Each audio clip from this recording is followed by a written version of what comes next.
Biological difference है और इसीलिए हमारे बीच में बहुत प्रश्न निर्माण हुए। तो ये प्रश्न का उत्तर बाबा साहब ने स्वयं दिया है। बाबा साहब ने जब महात्मा ज्योतिराव फुले को जब गुरु माना तो महात्मा ज्योतिराव फुले ने एक मोर्चा निकाला था। वो मोर्चा था फार्म में काम करने वाले लेबर, कष्टकरी। 50 लोगों का मोर्चा महात्मा फुले ने पुणे जिला जुन्नर में साहूकार के घर पर लेके गया और वहां भाषण दिया। तो महात्मा फुले ने भाषण में क्या बोला? वो पढ़े लिखे लोग नहीं थे, मजदूरी करने वाले थे। कि आपके दो एनिमीज हैं।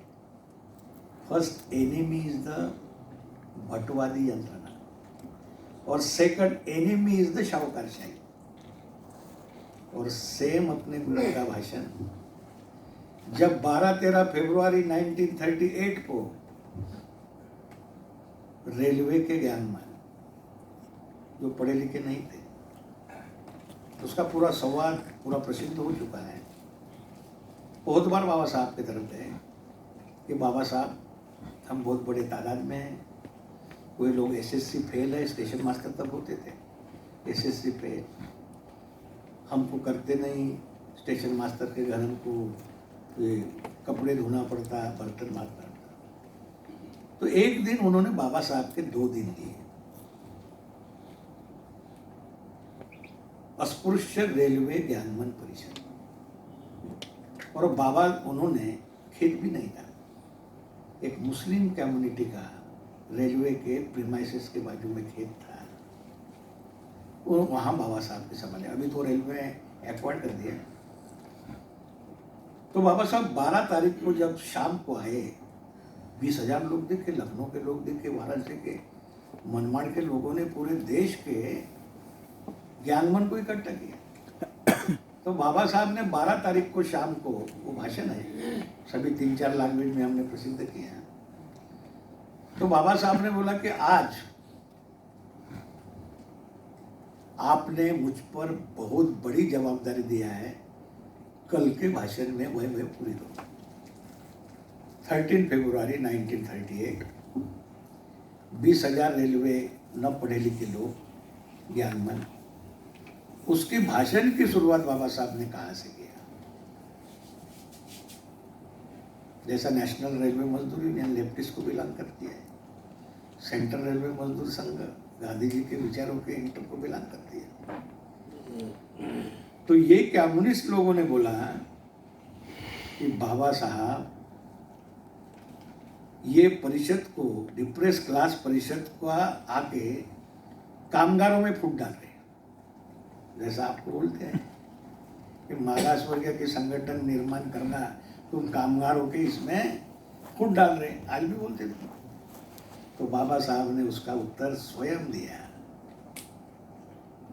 कि जो मेरे ऊपर जो टीका हो रही, उनको मालूम नहीं कि वो कैपिटलिज्म के खिलाफ जोर जोर से भाषण करते, परंतु ब्राह्मणिज्म के खिलाफ कभी नहीं बोलते। उनको मालूम ही नहीं कि अपना शत्रु दूसरा ब्राह्मणिज्म है।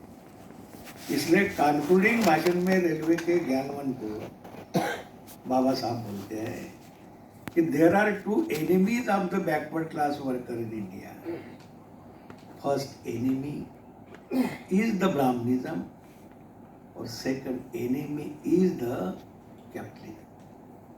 जो महात्मा फुले ने शाहूकारी बोला था, शाहूकारशाही, इट्स द कैपिटलिज्म। जो भटवादी यंत्रणा बोला, इट्स द ब्राह्मणिज्म। तो वही रिपीट बाबा साहब ने 13 फरवरी 38 के भाषण में। तो बाबा साहब के विचारों पर चलने वाले हो, तो उन्होंने जो रास्ता दिखाया कि तुम्हारे ऊपर जो इंजस्टिस होता है तो उसका स्वयं का आप ट्रेड यूनियन बनाओ, ये बाबा साहब ने 13 फरवरी को। उसके पहले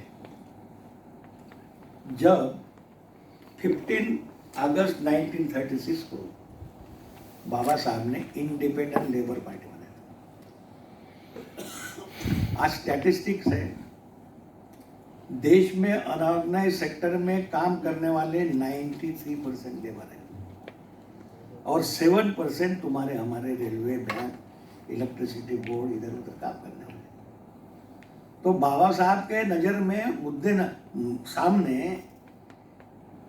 93% जो मजदूर है वो बहुजन समाज के है, डाउन ट्राडन समाज के है, उसका मैनिफेस्टो बाबा साहब ने पहले इलेक्शन में जो प्रसिद्ध किया, तब बाबा साहब ने पूरा मैनिफेस्टो अनऑर्गेनाइज सेक्टर के लिए समर्पित किया और स्वयं बाबा साहब की चुन किया है कॉन्स्टिट्यूटेड असेंबली।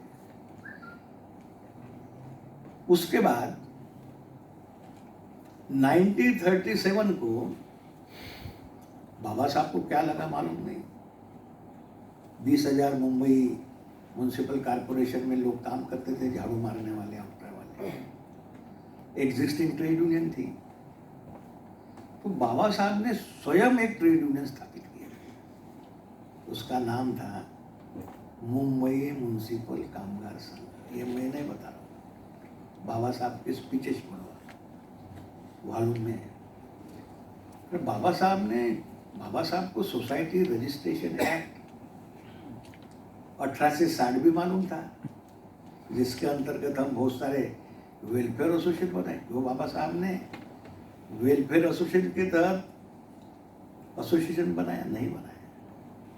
तो बाबा साहब ने आपको रास्ता दिखाने के लिए जो 13 फरवरी को तो डायरेक्ट बोला, उन्होंने झाड़ू मारने वाला का एक ट्रेड यूनियन बनाया, ट्रेड यूनियन एक्ट 1926 के अंतर्गत, और स्वयं वो अध्यक्ष बन गए।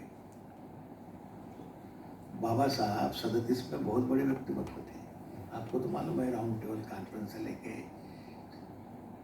स्वयं अध्यक्ष बन गए।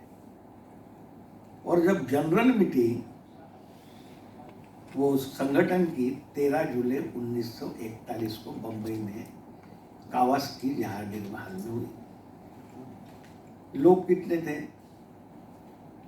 लोग थे 2500 सभा, और पूरे ठहराव पारित हो गए, जैसे अपने हो गए एजीएम है अपनी, वैसी एजीएम थी, सब रेजोल्यूशन हो गया। तो बाबा साहब तो संगठन के अध्यक्ष, चेयरपर्सन थे, जैसे संगठन के अध्यक्ष नहीं है, आज चेयरपर्सन है। तो बाबा साहब ने चेयरपर्सन करके 2500 झाड़ू मारने वाले, ऑक्ट्रा में काम करने वाले यूनियन के सदस्य के सामने जो स्पीच दिया, तो बाबा साहब बोले कि मुझे आज बहुत खुशी हो रही है। कौन सी बात की खुशी? तो बाबा साहब ने बोला कि 1938 में अपनी मेंबरशिप 2000 थी और 1940 में वो 5000 हो गई। बाबा साहब क्या बोलते, स्वयं संगठन स्थापित करके मत रुको, उसकी गति भी बढ़ाना चाहिए, जो अपनी चर्चा किया। और दूसरी बात बोली बाबा साहब ने, मैं 1919 से 1919 को उल्लेख किया, आईटक का निर्माण हुआ था 1920 में। मैं 1919 से मैं एग्जिस्टिंग कामगार संगठन का एनालिसिस किया, बहुत सारे स्ट्राइक हो गए, हमारे लोग भी वो स्ट्राइक में जाते थे, आपने ऑर्गेनाइजेशन नहीं थी, मगर हमारे कोई प्रश्न सॉल्व नहीं हुए।